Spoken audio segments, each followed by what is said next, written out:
Today we're going to talk about dynamics. I want you to think back and see what you remember about the word dynamics. Without dynamics, music would be boring. Dynamics change the volume of the music.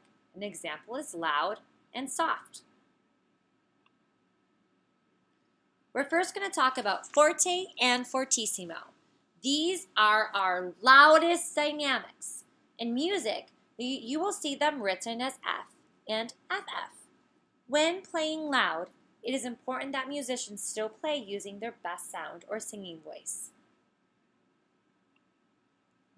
Which one is louder, forte or fortissimo?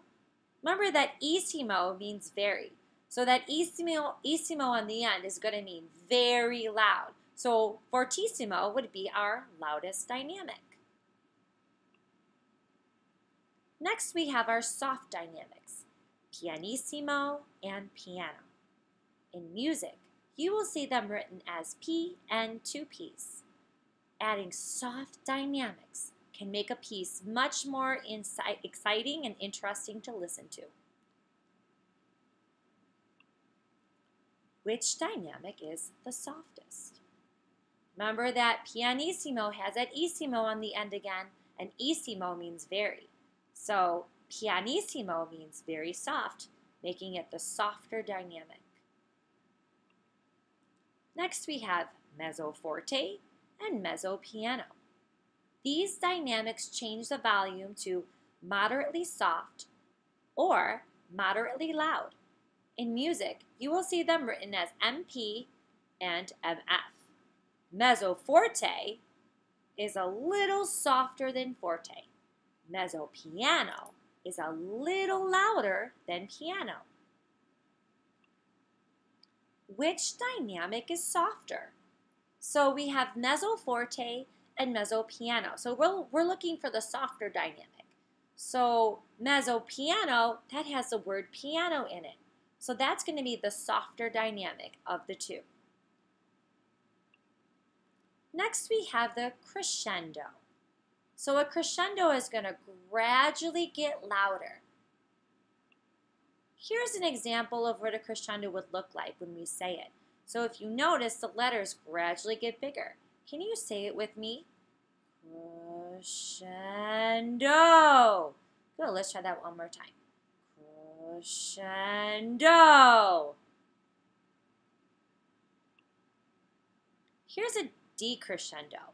It's going to gradually get softer, so it's the opposite of a crescendo.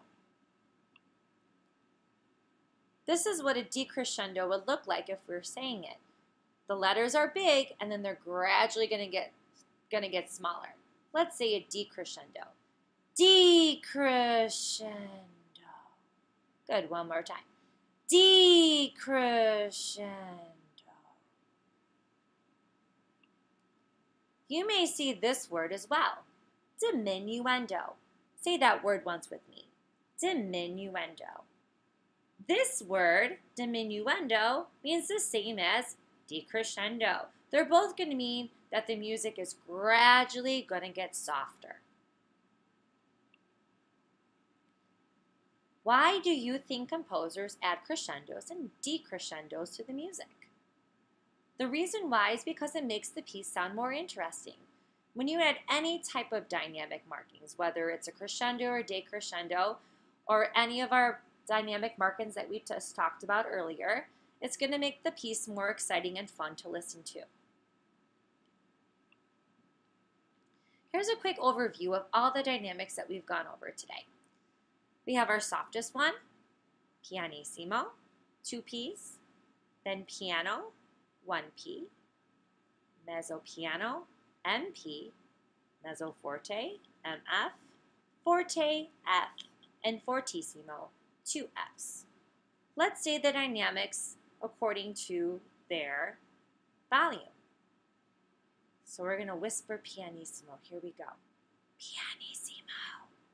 Then we have piano, mezzo piano, mezzo forte, forte, fortissimo.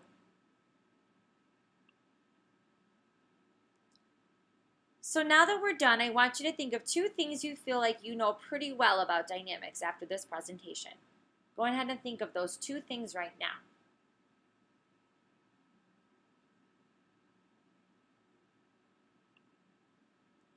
Now I want you to think of 1 thing that you still need to work on with dynamics.